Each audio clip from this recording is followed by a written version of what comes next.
शैक्षणिक क्षेत्रातील जात, धर्म, भाषा, लिंग आधारित भेदभावाला प्रतिबंध करण्यासाठी विद्यापीठ अनुदान आयोगाने प्रस्तावित केलेल्या UGC इक्विटी रेग्युलेशन या नियमावलीला सर्वज्ञ समाजाच्या विरोधावरून सर्वोच्च न्यायालयाने स्थगिती दिल्याने देशभरात संतापाची लाट उसळली असून आज डॉ. बाबासाहेब आंबेडकर मराठवाडा विद्यापीठ गेट येथे विविध आंबेडकरी पक्ष संघटनांनी जोरदार आंदोलन करून या स्थगितीचा निषेध केला आहे। यावेळी नवीन नियमावली तात्काळ बनवण्यात येऊन लागू करावी, तिला अधिक सशक्त व सर्वसमावेशक बनवावी, तसेच समताविरोधी गटाचा दबाव झुगारून न्यायालयाने निष्पक्षपणे न्याय करावा अशी मागणी करून भेदभावमुक्त शिक्षण हा आमचा हक्क आहे, UGC समता नियमावली तात्काळ लागू करा, जातीय भेदभाव थांबवा अशा जोरदार घोषणांनी संपूर्ण परिसर दणाणून गेला।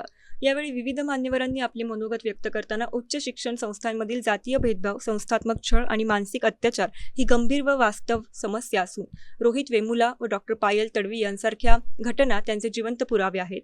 प्रवेश प्रक्रिया, मूल्यमापन, संशोधन, मार्गदर्शन, फेलोशिप, वितरण, प्रशासकीय निर्णय व शिस्तभंग कारवाईपर्यंत भेदभाव खोलवर रुजलेला आहे। अशा परिस्थितीत समतेवर आधारित बंधनकारक नियमावली ही काळाची गरज असताना या नियमावलीला स्थगिती आणि काही उच्चवर्णीय गटांकडून होणाऱ्या विरोधाचा तीव्र निषेध केला। प्राचार्य सुनील वाकेकर, डॉ. शंकर अंभोरे, दौलतराव मोरे, डॉ. अनिल पांडे, सचिन निकम, डॉ. दीपक खिल्लारे, अरविंद कांबळे, चंद्रकांत रुपेकर, मिलिंद मोकळे, राहुल वडमारे, प्राध्यापक सिद्धोधन मोरे, प्राध्यापक देवानंद पवार, राष्ट्रपाल गवई, प्राध्यापक सागर गायकवाड, राहुल गवळी, प्रवीण शिंदे, बाळू वाघमारे, जीवन गायकवाड, सोहेल अन्सारी, काझी फराज आदींसह रिपब्लिकन सेना, रिपब्लिकन विद्यार्थी सेना, BRSP महाराष्ट्र रिपब्लिकन पक्ष, सेक्युलर रिपब्लिकन फेडरेशन, सम्यक विद्यार्थी आंदोलन, SFI, भारतीय विद्यार्थी मोर्चा आदी संघटनांचे पदाधिकारी, कार्यकर्ते मोठ्या संख्येने विद्यार्थी सहभागी झाले होते। आज छत्रपती संभाजीनगर येथील सर्व आंबेडकरवादी पक्ष संघटनांच्या वतीनं विद्यापीठ अनुदान आयोगाने लागू केलेल्या इक्विटी बिलाच्या विरोधात माननीय सर्वोच्च न्यायालयाने जो स्थगिती आदेश दिलेला आहे त्याच्या विरोधात निदर्शने करण्यात आली। या निदर्शनांचा प्रामुख्याने उद्देश होता की UGCने लागू केलेलं इक्विटी बिल हे सक्षमपणे त्याची मांडणी झाली पाहिजे, त्याच्यामध्ये ज्या ज्या त्रुटी आहेत त्या त्रुटी तात्काळ दूर झाल्या पाहिजेत आणि आजच्या काळात ज्या ज्या संस्थात्मक हत्या या देशामध्ये संशोधक विद्यार्थ्यांच्या, दलित विद्यार्थ्यांच्या, बहुजन विद्यार्थ्यांच्या झालेल्या आहेत त्यांचा तपास पुन्हा एकदा सुरू झाला पाहिजे। कारण आजपर्यंत सर्वोच्च न्यायालय असेल किंवा इथलं सरकार असेल यांनी एकाही प्रकरणामध्ये आमच्या विद्यार्थ्यांना न्याय दिलेला नाही आहे। ज्या विद्यार्थ्यांना आत्महत्या करण्यास प्रवृत्त करण्यात आलं त्या विद्यार्थ्यांना अद्यापपर्यंत न्याय मिळालेला नाही आहे आणि जर सरकार आम्हाला न्याय देणार नसेल तर रस्त्यावरती उतरून आंदोलन केल्याशिवाय आमच्या आंबेडकरी कार्यकर्त्यांपुढे पर्याय उरलेला नाही आहे। आज ज्या पद्धतीने मूठभर सवर्णांच्या विरोधाला बघून न्यायालयाने जसा स्थगिती आदेश दिला त्याच पद्धतीने या देशातल्या 90% बहुजन समाजाच्या भावना लक्षात घेता सर्वोच्च न्यायालयाने तातडीने हे इक्विटी बिल लागू केलं पाहिजे। या बिलामध्ये सुधारणा केल्या पाहिजेत आणि जी माणसं या देशामध्ये जातीच्या, धर्माच्या किंवा लिंगाच्या नावावरती भेदभाव करतात अशा सर्वांना कठोर शासन झालं पाहिजे अशी आमची प्रामुख्याने मागणी आहे। आणि जर सरकार या पद्धतीनं आमच्यासोबत वागणूक करणार असेल तर आम्ही रस्त्यावरती उतरून तीव्र आंदोलन केल्याशिवाय राहणार नाही, या देशातल्या सत्तेला उलथून टाकल्याशिवाय राहणार नाही असा आमचा ठाम निर्धार आहे। आणि आंबेडकरी संघटना अशाच पद्धतीने बाबासाहेब आंबेडकरांचं समतेचं तत्व जोपर्यंत या देशामध्ये लागू होणार नाही अशाच पद्धतीने संघर्ष करत राहील असा आमचा निर्धार आहे। आणि मागच्या 5 वर्षामध्ये 118% वाढ झाली या पुण्यामध्ये।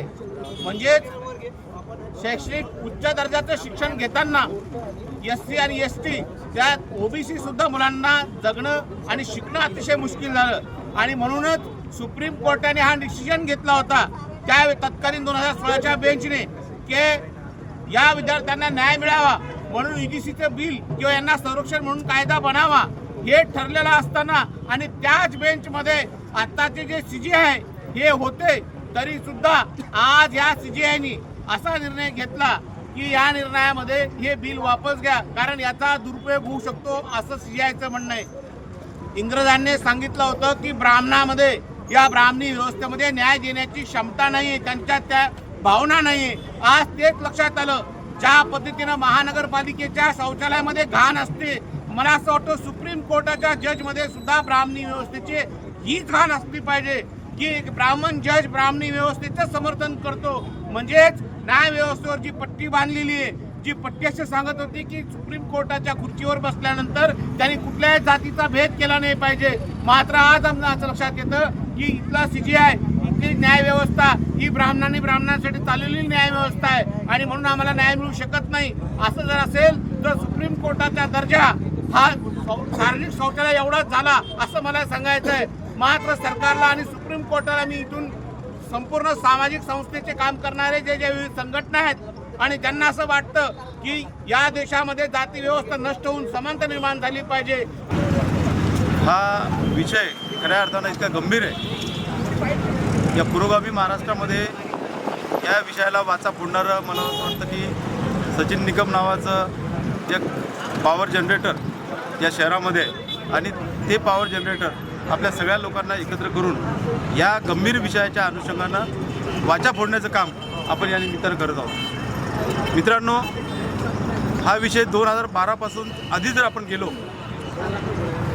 डिस्क्रिमिनेशन काय असतं, भेदभाव काय असतो, हा खऱ्या अर्थानं या महाराष्ट्रामधल्या मराठवाड्यामध्ये स्वामी रामानंद तीर्थ जे अंबेजोगाईला मेडिकल कॉलेज होतं त्या ठिकाणचं उदाहरण आपल्याला माहीत असेल. त्या ठिकाणी डिस्क्रिमिनेशन काय असतं, ब्राह्मणाचे लोक यायचे आणि असे खांद्यावर हात ठेवायचे, जाणवं लागलं तर तो पास नाही तर नापास, असे हजारो मुलांनी, बहुजनाच्या मुलांनी त्या ठिकाणी आत्महत्या केल्या.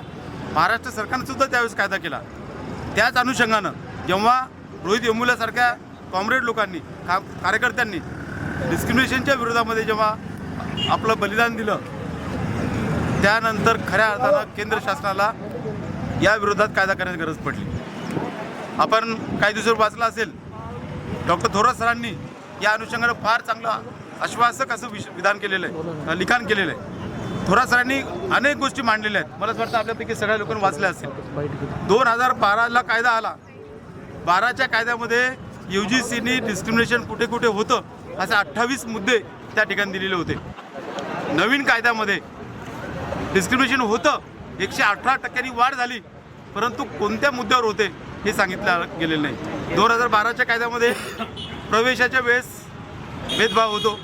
SC ST NT OBC आपण IASमध्ये बघतो, आपलं नाव असेल SCमध्ये असेल तर आपल्याला ओरल परीक्षेमध्ये कमी मार्क दिले जातात. मूल्यांकनामध्ये जो मी आत्ता मुद्दा सांगतो, मूल्यांकन करत असताना सुद्धा त्या ठिकाणी भेदभाव होतो.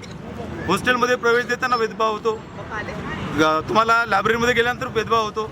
कोणतं पुस्तक तुम्हाला वाचायला द्यायचं नाही द्यायचं ते ठरवतात. असे स्पेसिफिक मुद्दे 2016च्या 26च्या कायद्यामध्ये आलेले नव्हते. मला असं वाटतं की UGCनी जे चुकीच्या पद्धतीने कायदे केले ते सुप्रीम कोर्टाने सुरुवातीला जो निर्णय दिला होता तो काही अंश योग्य होता,